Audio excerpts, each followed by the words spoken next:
Oshun is one of the most fascinating erasures in the Yoruba cosmology.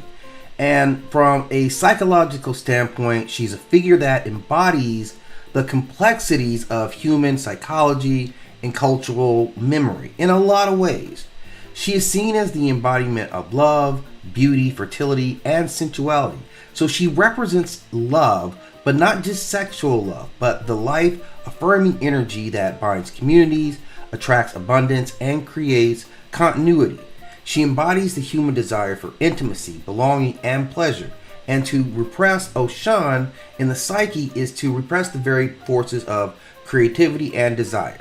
And that repression also leads to frustration, sterility, both literal and symbolic, and the withering of joy.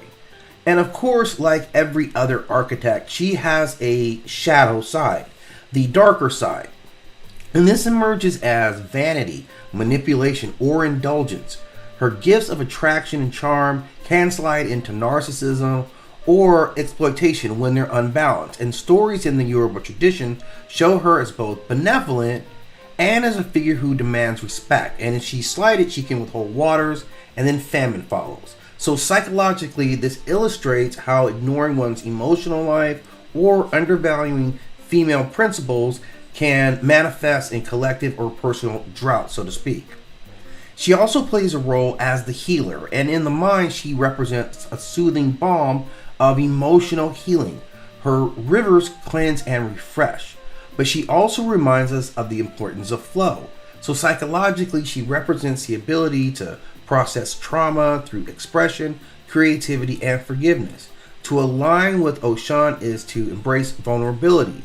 To recognize true strength comes from openness, receptiveness, and emotional honesty. Now, on a cultural level, she stands as a defiance to the patriarchal erasure. In many societies, the female principles of intuition, nurturance, and sensuality are devalued. Yet, Oshun remains central to the Yoruba cosmology. She is the reminder that civilizations collapse when they dismiss the feminine. And psychologically, she demands balance between masculine and feminine energies. She is order and flow, control and surrender.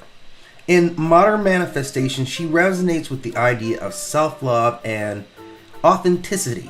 She challenges individuals to value their own beauty, their own body, their own creative gifts, but also to avoid self-destruction through excess.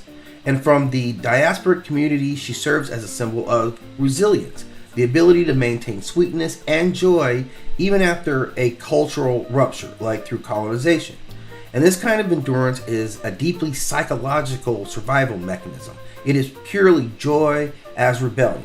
So this is what she represents in her embodiment of desire, joy, and healing, but she's also a warning against the neglect of the female energy within both the individual and society. She is pleasure and power, sweetness and storm, and the part of the psyche that demands both recognition and powerful respect. So give me your thoughts about what this deity represents in your ideology. And as always, if you have some other deities you want to take a closer look at, just drop it in the comment section.